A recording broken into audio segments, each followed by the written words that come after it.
ನಾವು ದಿನನಿತ್ಯ ಎಷ್ಟೆಲ್ಲ ಪ್ರಶ್ನೆಗಳನ್ನ ಕೇಳ್ತೀವಿ ಅಲ್ವಾ? ಆದ್ರೆ ಈ ಎಲ್ಲ ಪ್ರಶ್ನೆಗಳ ಹಿಂದೆ ನಮಗೆ ಗೊತ್ತಿಲ್ಲದ ಹಾಗೆ ಒಂದು ಮೌನವಾದ ಪ್ರಶ್ನೆ ಯಾವಾಗ್ಲೂ ಇರುತ್ತೆ. ನಮ್ಮ ಎಲ್ಲ ಹುಡುಕಾಟಗಳು, ಎಲ್ಲ ಸಾಧನೆಗಳು, ಅಷ್ಟೇ ಯಾಕೆ ನಮ್ಮ ಎಲ್ಲ ಸಂಕಟಗಳು ಕೂಡ ಆ ಒಂದೇ ಒಂದು ಮೂಲಭೂತ ಪ್ರಶ್ನೆಯ ಸುತ್ತಾನೆ ಗಿರಿಕಿ ಹೊಡಿತಿರುತ್ತೆ. ಹೌದು, ಆ ಮೌನವಾದ ಎಲ್ಲದಕ್ಕಿಂತ ಮೂಲಭೂತವಾದ ಪ್ರಶ್ನೆ ಅಂದ್ರೆ ಇದೇನೆ. ಈಗ ಈ ಕ್ಷಣದಲ್ಲಿ ಈ ಮಾತುಗಳನ್ನ ಕೇಳ್ತಾರೋ ನಾನು ಯಾರು?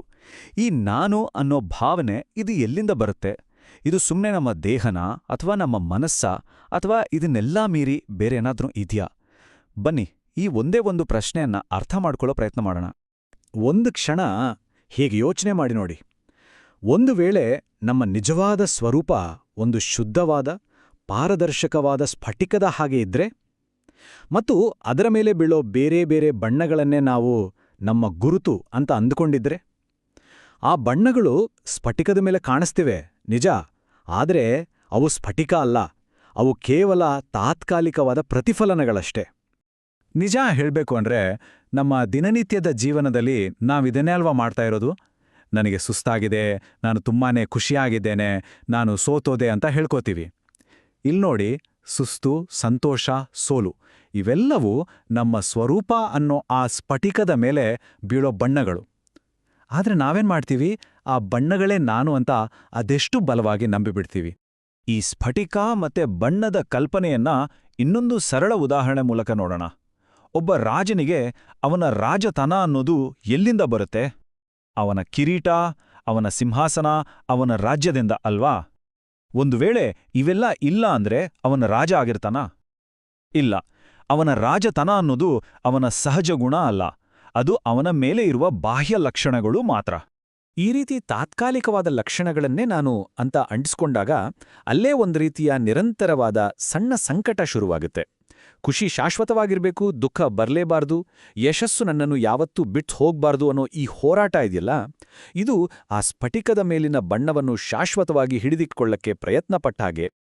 ನೋಡಿ, ಈ ರೀತಿ ನಮ್ಮ ನಿಜವಾದ ಸ್ವರೂಪನ ಮೇಲೆ ತಾತ್ಕಾಲಿಕವಾಗಿ ಬಂದು ಕೂರುವ ಈ ಬಾಹ್ಯ ಲಕ್ಷಣಗಳಿಗೆ ವೇದಾಂತದಲ್ಲಿ ಒಂದು ತುಂಬಾನೇ ಸುಂದರವಾದ ಹೆಸರಿದೆ. ಅದನ್ನ ಉಪಾಧಿ ಅಂತ ಕರೀತಾರೆ.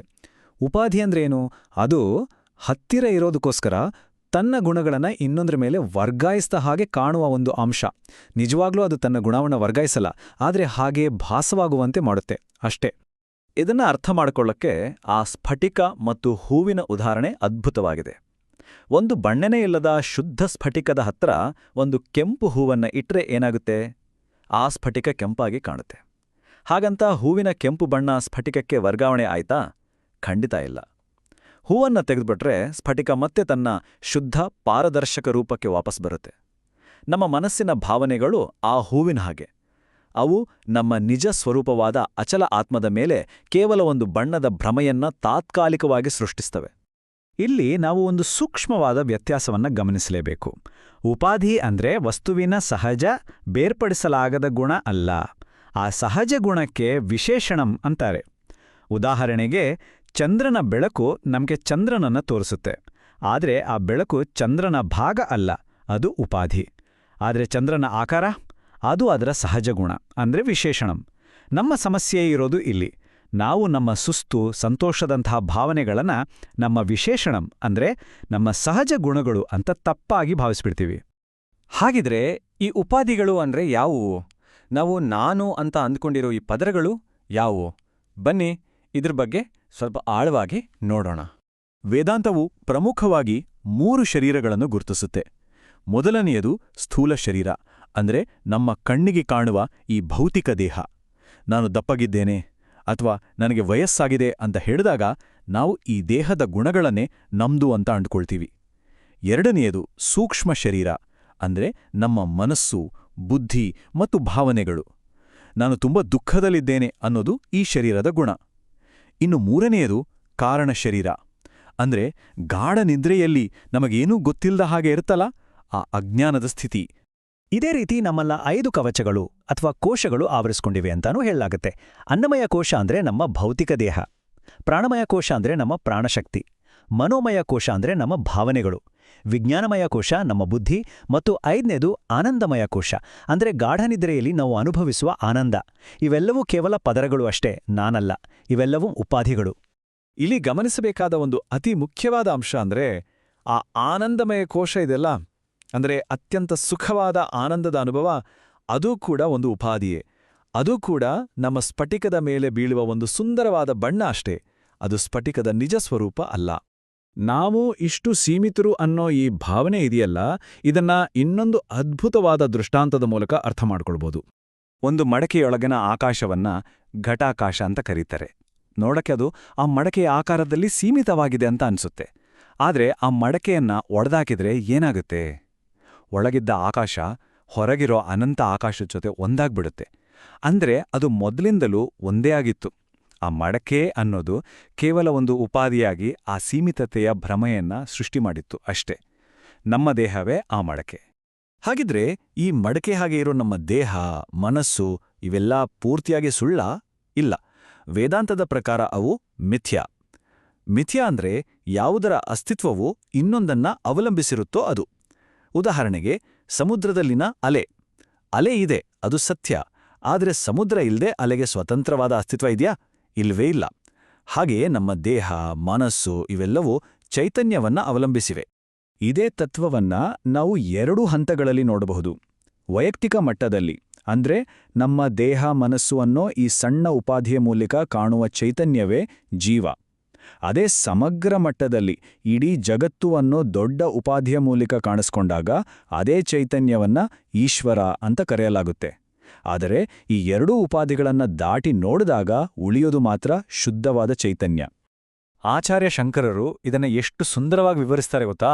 ಅವ್ರು ಹೇಳ್ತಾರೆ, ಚಲಿಸುತ್ತಿರುವ ನೀರಿನಲ್ಲಿ ಚಂದ್ರನ ಪ್ರತಿಬಿಂಬ ನಡುಗುತ್ತಿರುವ ಹಾಗೆ ಕಾಣುತ್ತೆ.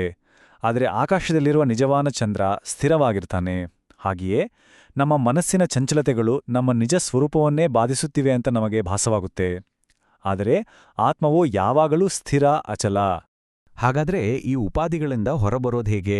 ಇದರ ದಾರಿ ವಿನಾಶ ಅಲ್ಲ, ಬದಲಿಗೆ ಸರಿಯಾದ ತಿಳುವಳಿಕೆ. ನೋಡಿ, ಉಪಾಧಿ ನಿವಾರಣೆ ಅಂದ್ರೆ ದೇಹವನ್ನಾಗ್ಲಿ ಮನಸ್ಸನ್ನಾಗ್ಲಿ ನಾಶ ಮಾಡೋದು ಅಂತ ಅರ್ಥ ಅಲ್ಲ. ಬದ್ಲಿಗೆ ಈ ದೇಹ ಮನಸ್ಸುಗಳೇ ನಾನು ಅನ್ನೋ ತಪ್ಪು ಕಲ್ಪನೆಯನ್ನ, ಆ ತಪ್ಪು ತಿಳುವಳಿಕೆಯನ್ನ ನಾಶಪಡಿಸೋದು. ನಾವು ನಮ್ಮ ಮೂಲ ಉದಾಹರಣೆಗೆ ವಾಪಸ್ ಹೋಗೋಣ. ಸ್ಫಟಿಕ ಕೆಂಪಾಡಿ ಕಂಡಾಗ ನಾವು ಹೋಗಿ ಸ್ಫಟಿಕವನ್ನ ತೊಳೆಯೋಕೆ ಶುರು ಮಾಡಲ್ಲ. ನಾವು ಮಾಡೋದಿಷ್ಟೇ, ಅದರ ಪಕ್ಕದಲ್ಲಿರೋ ಹೂವನ್ನ ತೆಗೆಯೋದು. ಯಾಕಂದ್ರೆ ಆ ಕೆಂಪು ಬಣ್ಣ ಸ್ಫಟಿಕದಲ್ಲಿ ಯಾವತ್ತೂ ಇರ್ಲೇ ಇಲ್ಲ. ಈ ಅರಿವೇ ಜ್ಞಾನ. ಯಾರೋ ಈ ತಿಳುವಳಿಕೆಯಲ್ಲಿ, ಅಂದ್ರೆ ನಾನು ಸ್ಫಟಿಕವೇ ಹೊರತು ಬಣ್ಣವಲ್ಲ ಅನ್ನೋ ಅರಿವಿನಲ್ಲಿ ಸ್ಥಿರವಾಗಿ ನಿಲ್ತಾರೋ ಅವರನ್ನೇ ಜೀವನ್ಮುಕ್ತ ಅಂತ ಕರೆಯೋದು. ಅವರು ಬದುಕಿರುವಾಗಲೇ ಎಲ್ಲ ಬಂಧನಗಳಿಂದ ಮುಕ್ತರಾಗಿರ್ತಾರೆ. ಅವರ ದೇಹ ಮತ್ತು ಮನಸ್ಸುಗಳು ತಮ್ಮ ಪಾಡಿಗೆ ತಮ್ಮ ಕೆಲಸವನ್ನ ಮಾಡ್ತಾನೆ ಇರುತ್ತೆ. ದೇಹಕ್ಕೆ ನೋವಾಗಬಹುದು, ಮನಸ್ಸಿಗೆ ಚಿಂತೆಗಳು ಬರಬಹುದು. ಆದರೆ ಅವರು ಇವೆಲ್ಲವನ್ನೂ ವಿಶಾಲವಾದ ಆಕಾಶದಲ್ಲಿ ಬಂದು ಹೋಗುವ ಮೋಡಗಳ ಹಾಗೆ ನೋಡ್ತಾರೆ. ಮೋಡಗಳಿಂದ ಆಕಾಶಕ್ಕೆ ಯಾವತ್ತಾದರೂ ಕಲೆಯಾಗುತ್ತಾ? ಇಲ್ಲ ಅಲ್ವಾ? ಹಾಗೆಯೇ ಅಂತಿಮವಾಗಿ ಆಗುವ ಬದಲಾವಣೆ ಇಷ್ಟೆ. ಆ ಉಪಾಧಿಗಳ ಜೊತೆಗಿನ ಗುರುತಿಸುವಿಕೆ, ಆ ಐಡೆಂಟಿಫಿಕೇಶನ್ ಮುರಿದು ಹೋಗಿರುತ್ತೆ. ಸ್ಫಟಿಕದ ಮೇಲೆ ಕಾಣೋ ಯಾವ ಬಣ್ಣವೂ ಇನ್ನೂ ತನ್ನದಲ್ಲ ಅನ್ನೋ ಅರಿವು ಸ್ಪಷ್ಟವಾಗಿರುತ್ತೆ. ಹಾಗಿದ್ರೆ ಒಂದು ಕೊನೆಯ ಪ್ರಶ್ನೆ. ನಾವು ನಮ್ಮ ಗುರುತು ಅಂತ ಅಂದ್ಕೊಂಡಿದ್ದ ಈ ಎಲ್ಲಾ ಬಣ್ಣಗಳು, ಈ ಎಲ್ಲಾ ಪದರಗಳು ಮಾಯವಾದಾಗ ಅಲ್ಲಿ ಉಳಿಯುವುದಾದ್ರೂ ಏನು? ಈ ಪ್ರಶ್ನೆಯೊಂದಿಗೆ ನಿಮ್ಮನ್ನು ಚಿಂತನೆಗೆ ಬಿಡ್ತಿದ್ದೇನೆ.